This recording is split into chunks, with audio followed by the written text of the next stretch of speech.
We continue now at the top of Daf Tzadi Bezim and Bezim Meseches Pesachim. This is Pesachim Daf 92b. Gemara now is Ekseisa Pras. What is the case over here where b'makom kares we do not keep and force the din derabanan? Gemara says Shabodkin and Laose Pesach. It said that Beis Shammai and Beis Hillel admit that we do an inspection when it comes to those who are doing Karban Pesach. V'yein bodkin la'ochle truma, but we do not do an inspection when it comes to truma. Rashi over here says, Shabodkin mahalchin bebeis hapras al yedei bediko lasos pesach.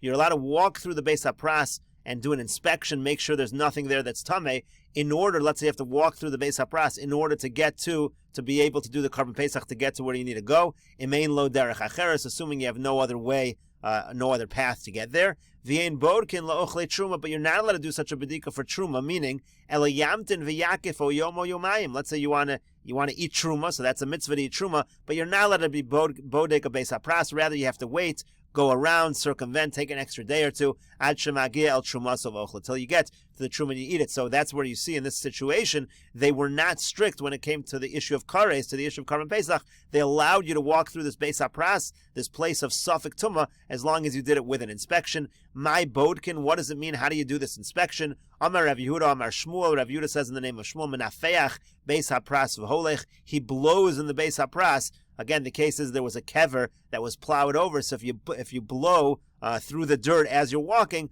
then you'll be able to check to see whether or not there is tumah over there. The Gemara brings a second opinion. Rav Yehuda bar Abaya, Mishmei Rav Yehuda Amar Rav Yehuda bar Abaya. Some people have the text. Rav Yehuda bar Ami says in the name of Rav Yehuda, beis hapras shenidosh tar. If you have a beis hapras that was stepped upon, that was tread upon, it is pure. Rashi over here explains the two opinions. Menafeach beis hapras, you blow through the beis hapras. Husada shenechrash bokever, that's talking about a field where there was a grave site that was plowed over. Kiretanan hachorish beis hakever reza osa beis hapras molimana meyo amo the gazer abonon shemekitza machrisha so atzamos pizartan. Basically, the concern is you plowed over the kever, and now there are bones, maybe bones scattered everywhere, b'orech hamana, throughout the whole area where you plowed. V'yesh kan etzim kisaora, and if there's a bone that is as large as a saora, as large as a barley, v'yavor v'yisitena v'etzim kisaora metame b'magov masa, that bone can be metame either by touching it or by carrying it to hainu hesed, which is called hesed. Hilkach menafcho befiv. Therefore, what you do is you blow with your mouth.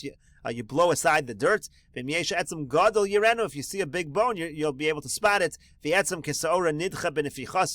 if it's very small, it'll be blown away. There's no problem of tumas oel. There's no tumas oel by bones, rov binyan v'rov minyan, unless you have the majority of the body over there. Then it's going to be a problem of ohel, but otherwise it's not going to be a problem. So again, that was what Rav Yehuda Amar Shmuel said. That's what the bedika that we are allowing by Karban Pesach involves blowing through the beis hapras. And then again, the second opinion, shenidosh beregel tar. The halacha is if it was tread upon, if people walked upon this area, it becomes pure. Shedrisas haraglaim heavy rason, because when people walk upon it, they take care of any bones are kicked away. So then, according to this pshat, if somebody wants to bring a Karban Pesach, yivdok imnidosh v'yavor, he does a bedika to see if the area has been tread upon, and then he can cross. When it comes to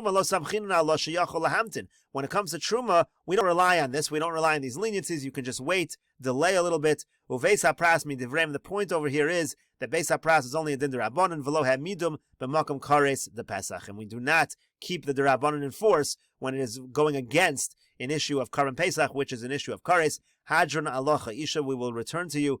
Perika isha. If you are enjoying this channel, then please take a look at the description box below to see how you can support this channel. Please like, share, and subscribe. We will now continue with the 9th parak of Meseches Pesachim. Mishahaya tamei o b'derech rechoka. Let's say somebody is tamei, or he is far away from the Beis Hamikdash. V'lo asa es harishon, so he wasn't able to do the Karban Pesach, what we call Pesach Rishon. Yaseh es hasheni, so then he does Pesach Sheni. Shagag onenas. Now let's say the person had some other kind of mistake or some other kind of ones that did not allow him to do Pesach Rishon. Tamei and derech rechoka, those are mentioned in the psukim. What if there was some other accident? V'lo asa es harishon, and he didn't do Karban Pesach Rishon. Yaseh es hasheni. Then again, he can do Pesach Sheni, meaning it's not limited to Tamei and derech rechoka. Imkein lamen emar tamei o shahaya b'derech rechoka. If that's the case, why does the pasuk say tamei and derech rechoka? She'elu petur mehi kares, because in those cases you're patur from kares, ve'elu chayavin bi kares. But in the other cases, you're chayiv in kares. And Rashi says that the Gemara will explain this last line of the Mishnah. And the Gemara over here says, Itmar, it was learned the following. Let's say a guy is far away, again, he's far away from Yerushalayim, and somebody shechts and does the zrika on his behalf. Rav Nachman Amar Hurtzer, Rav Nachman says that is effective, he has fulfilled his obligation of Karban Pesach. Rav Sheshes Amar Lo Hurtzer. Rav Sheshes says he has not fulfilled his obligation. Rav Nachman Amar Hurtzer, Rav Nachman says he fulfills his obligation. Mechasu dechas rachmana olav. The Torah has mercy on him. V'avid tavo olav bracha. And if he goes ahead and he does it anyway, so then it's good. It's a blessing upon him. Meaning he doesn't have to do it. He has a patur. He can do Pesach Sheni. But if he does it, he's certainly to be blessed. Rav Sheshes Amar Lo Hurtzer. Rav Sheshes says it's not effective. Midcha dachi rachmana ketame. He's pushed off just like someone who's tame, and really he has to do Pesach Sheni. If someone does Pesach Rishon on his behalf, it's not going to work. Amar Rav Nachman says, where can I prove to you my position that Hurtzer that it is effective? That's not because the Mishnah said, it says somebody's tamei or far away. He didn't do Pesach Rishon. He should do Pesach Sheni. So Rav Nachman says, the implication of this line is the iboy avad. If he wanted to, he could do Pesach Rishon, because it says he didn't do Pesach Rishon as if he could.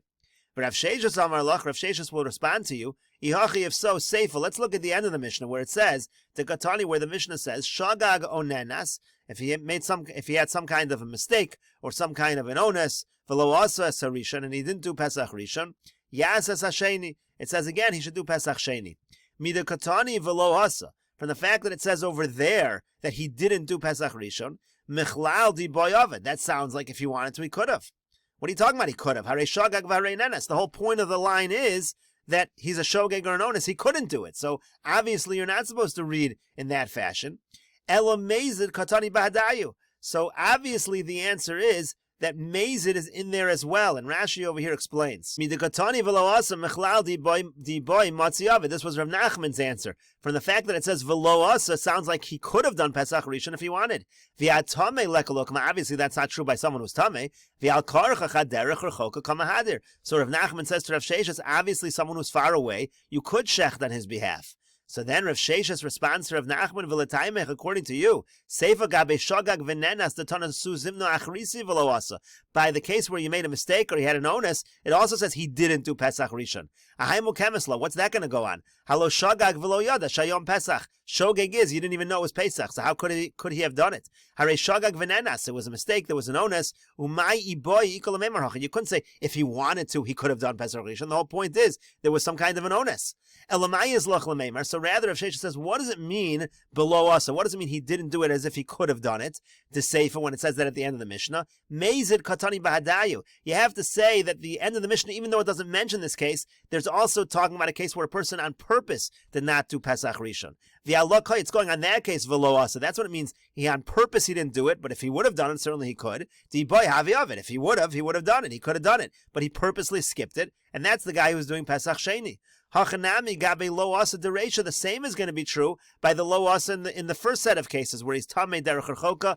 Onin katani bahadayu. Just assume it's going on the case of onin as well. V'allah koy, it's going on that. V'lo asa, meaning he was an onin and he didn't do Pesach Rishon. Diboy of it. If he wanted to, he could have. Kedamrinon in Peraka Isha. That's what we said in Peraka Isha. That's what we said just a little earlier. Ha'onin v'amefakech hagal shochten alein. Someone who's an onin, you could shecht on them. And so again, just to read Rav Sheshes inside, Rav Sheshes Amar Lach, Rav Sheshes will say to you, Ihachi seifa de katani shagag onenas v'lo asa sarishon yasas hasheni. In the seifa where he made a mistake or there was some kind of onus, he didn't do Pesach Rishon. It says he didn't do it. Sounds like he could have done it. How could he have done it? He made a mistake. It's an onus. There's no way he would have done Pesach Rishon. Obviously, the end of the Mishnah includes a case where he skipped Pesach Rishon b'mezid.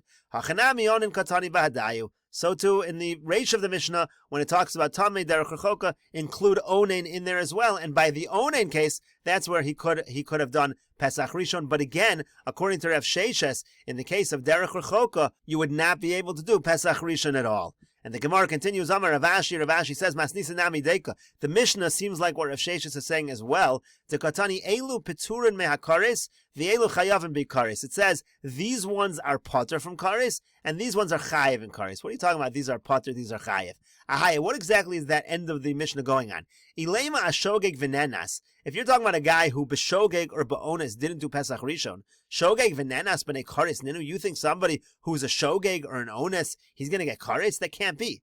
Elolav amazid va'onen. Rather, it must be there are cases in this Mishnah that are not really listed, but you're supposed to assume are in there. And we're saying by mazid or onen, those are cases where there's going to be kares. Rashi over here says, Masnisa nami deka de mazid va'onen katani, but it's got to be that mazid and onen are in the Mishnah. Ahaya katani chayav be kares. Because where else are you chayav in kares? There's no way that in the case of shogeg and nenas, you're going to be chayav in kares. Rav Nachman Amar Lach. Now Rav Nachman will respond to as follows: Li'olam amazid l'chudei. Really, it's going only on the case of mazid. Uvedinu diboy le'lemisna chayiv, and really it should have said chayiv.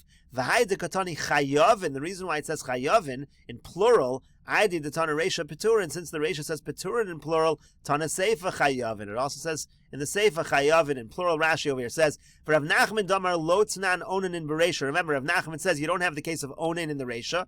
V'lo asa derech rechokakai. And remember, Rav Nachman says that when it says he didn't do it, implying that he could have done Pesach Rishon, it's going on derech rechoka, because Rav Nachman says derech rechoka could do Pesach Rishon. If someone shechts on his behalf, it's effective. So Amar Lach, so he'll say to you, Seifa v'adai mezid mechsera. But I agree with you in the Seifa, mezid has to be there in the Seifa. V'allah kai v'lo asa, that's what it means. He didn't do it, but he could have done it. The Seifa, that's what it means over there when it says v'lo asa in the Seifa. V'chayavin bikaris nami olah kai, and the chayavin at the end of the Mishnah is going on mezid. If you skip covering Pesach, v'mezid, you're going to get karis. V'hadetani chayavin, so why does it say in plural? Lashon rabim. I did the Tana Peturin, Tana Nami Chayavin. Since it says Peturin, it says Chayavin as well. The Gemara now continues. Amar Rav Sheshes. Rav Sheshes says, Meno Amin Allah, how can I prove to you that by a derech rechoka, if someone shechts on the person's behalf, it is not going to be effective? The Tanya, as we learned in a Brayser, Rabbi Akiva Omer, Rabbi Akiva says, Nemar Tameh v'Nemar b'derech rechoka. It gives us a case in the Torah of Tameh, and it gives us a case of derech rechoka as well. And we'll continue with this discussion in the next video on Daf Tzadi Gimel Amud Aleph.